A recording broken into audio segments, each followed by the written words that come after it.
Guðlaug Þór, gjör svo vel. Ég tek undir þakkir til Hagsmunasamtaka heimilanna fyrir þeirra störf.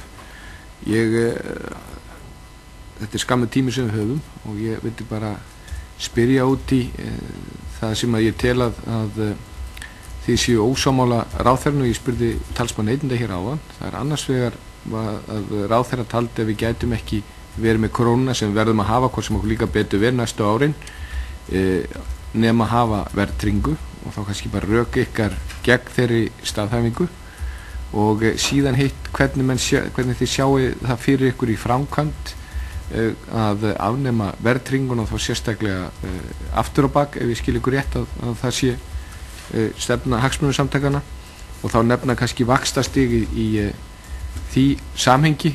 Talsmann neytenda nefndi hér 30% vexti á 30 ára á láni, ef ég miskildi hann ekki, en það verður gott að fá eitthvað sjónarmið á þessum tveim þáttum. Annars vegar, hvernig getum við viðhaldið haft krónu þegar ekki verðtrygging, og hins vegar hvernig menn sjá þetta í framkvæmd og hvaða vaxtastig væri á lánum ef við myndum afnema verðtrygginguna.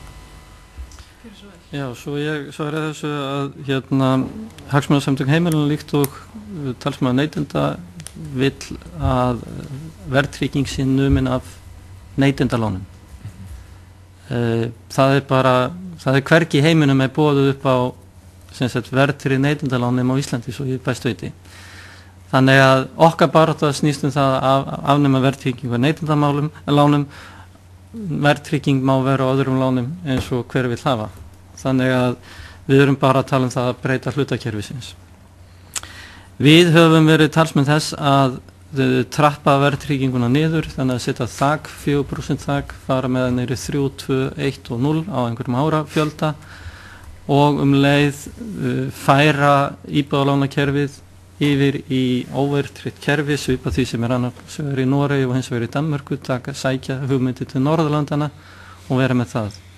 Við erum líka með þær hugmyndir, svipað eins og talsmaður neytenda hefur nefnt, að leiðrétta forsendubrest lánana frá 2008 með því að láta þetta afturvirka þak, eða þakið vera afturvirkt til 1.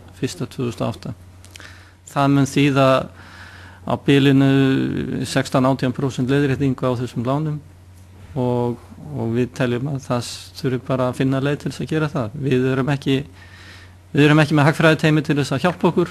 Við erum bara sjálfboðalegum samtök og erum bara að vinna þetta eftir bestu getu. Við höfum ekki lausnir á öllu.